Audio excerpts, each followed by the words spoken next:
Newcastle were hit by Arsenal, losing to the finest of margins. But from the massive Walter-Gabriel clash to the concerning stat, we'll also discuss the hottest transfer news coming out of Madrid. As per, join us as we'll break it all down and discuss the 5 things we learned in Newcastle United, 1 Arsenal 2.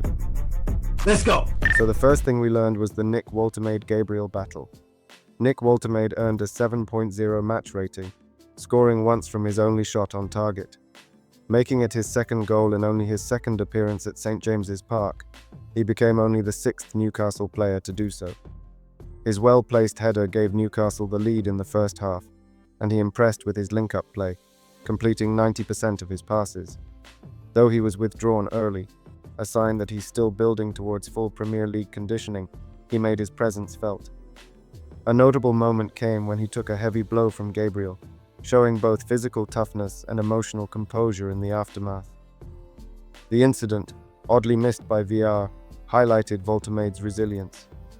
After the match, he reflected on the physical battle with Gabriel, underlining his readiness to adapt to the Premier League's intensity. How was that battle with Gabriel? Because I think he wanted a free kick for a push, and then something happened afterwards, like maybe swung an arm or something? Yeah, after the goal there was a situation. I felt his elbow in my face, and I'm 2 meters, so his arm has to be really high. And yeah, I don't want to fall down, but I think maybe this situation, yeah, I don't know. Like I just said it to the referee. I felt something in my face, and I think it's not right to feel something in your face.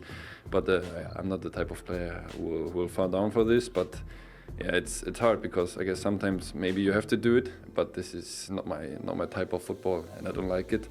But yeah, he said sorry after, so I think he knew that he hit me in my face, and yeah, I don't know why I didn't solve the situation, to be honest. But for obvious reasons, you weren't happy because we showed the replay, and like you didn't want to shake his hand when he offered it.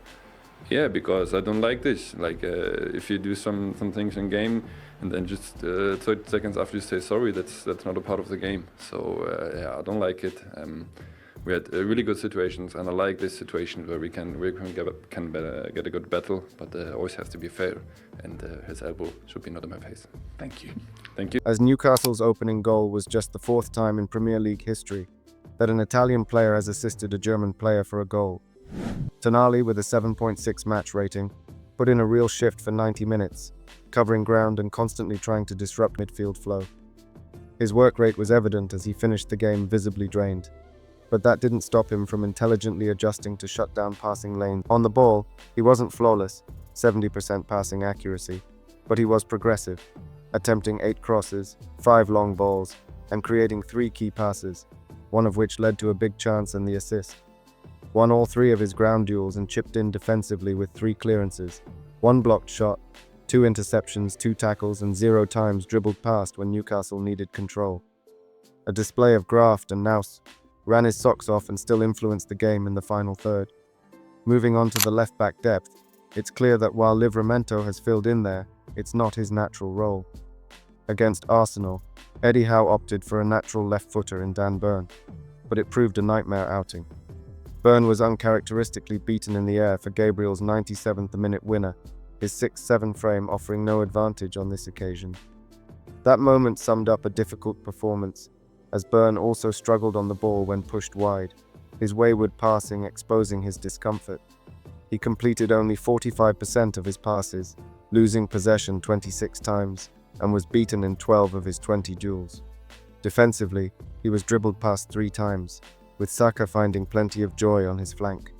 Overall, it was an evening to forget for the Blythe-born defender, and it reinforced the need for Newcastle to strengthen with another natural left-back behind Lewis Hall, especially with Livramento injured. At centre-back, however, there were positives. Malik Thiaw was immense despite only receiving a 6.7 rating. In fact, no player on the pitch won more duels in the first half than Malik Thiaw, 5, and he won 100% of them.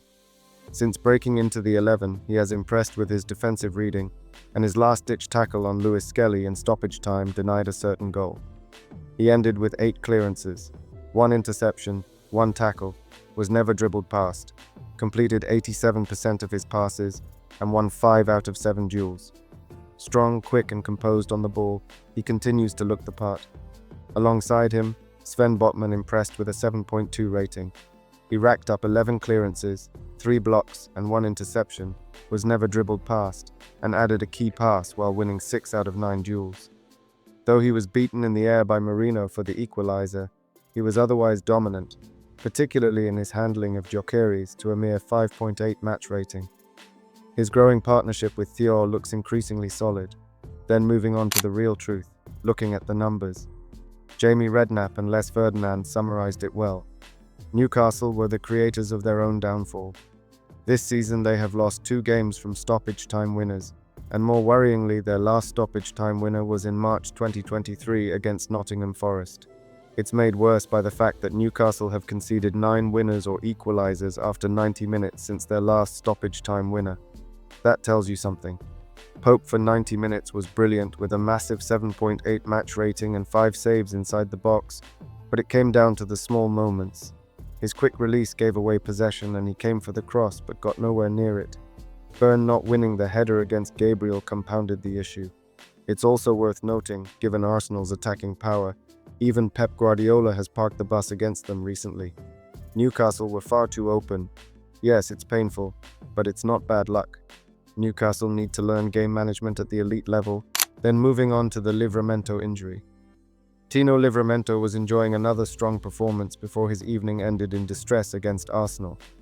The young fullback landed awkwardly following a challenge from William Saliba and had to be stretchered off, raising immediate fears of a serious knee injury. It was a cruel sight for a player who has already overcome one major setback earlier in his career. Up until that point, Livramento had been solid defensively and efficient in possession. He made 6 recoveries, 3 clearances, won 2 fouls, and came out on top in every duel across 85 minutes. His sharpness and reliability on either flank have made him one of Newcastle's most consistent performers over the past year. There is at least some cautious optimism. According to The Telegraph's Luke Edwards, initial assessments suggest it is not another ACL injury, though scans this week will provide clarity. Eddie Howe, however, admitted after the match that he feared the worst, describing the sight of Livramento leaving on a stretcher as really distressing. Losing him for any extended period would be a major blow. With his energy, composure, and versatility, Livramento has established himself as one of Newcastle's key players and a contender for England's World Cup squad next year. The hope now is that the damage is less severe than first feared. Then the striker department at Newcastle United has already become one of the club's most talked about issues just weeks into the new campaign. Following the seismic £125 million sale of Alexander Isak to Liverpool, the Magpies knew they had to act quickly to plug the gap left by their talisman. Eddie Howe and the recruitment team settled on a 2-pronged solution. Nick Woltemade, a highly rated German prospect from Stuttgart, and Yoane Wissa, Brentford's pacey, versatile forward who arrived for £55 million. Between them, Newcastle believed they had secured enough firepower to replace Isak's output, even if in a more collective sense. Yet football rarely sticks to the script. Wissa's determination to force through his move from Brentford meant he missed the entirety of pre-season. After linking up with DR Congo during the international break, he scored twice in 2 games but picked up a knee injury in the clash with Senegal. Newcastle initially hoped it wasn't serious, but a specialist's opinion confirmed he would be sidelined for 4 to 6 weeks.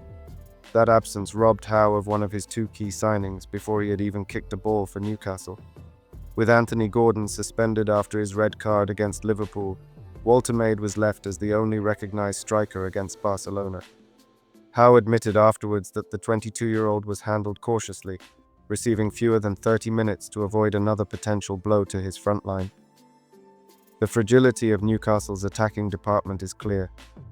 What once looked like smart squad planning has already been stretched thin, and the season is barely underway. That reality has forced Newcastle's hierarchy to look ahead to January. According to reports from Spain, the Magpies have already made an early approach to Real Madrid about the availability of Endrick, the teenage sensation who cost the La Liga giants £41.4 million when signed from Palmeiras. Despite his price tag, the 19-year-old has yet to feature this season under Xabi Alonso. With Kylian Mbappe, Vinicius Jr., and Rodrigo ahead of him in the pecking order, opportunities look slim. Endrick's camp are reportedly worried about his lack of minutes at such a key stage in his development. That is where Newcastle see an opportunity, The Magpies want what they describe as a young, dynamic, offensive reinforcement hungry for success. Endrick ticks every box. Madrid, meanwhile, can keep their asset on the books while ensuring his progress continues in a highly competitive league. It is understood that the approach is for a loan deal only, with no permanent option discussed at this stage.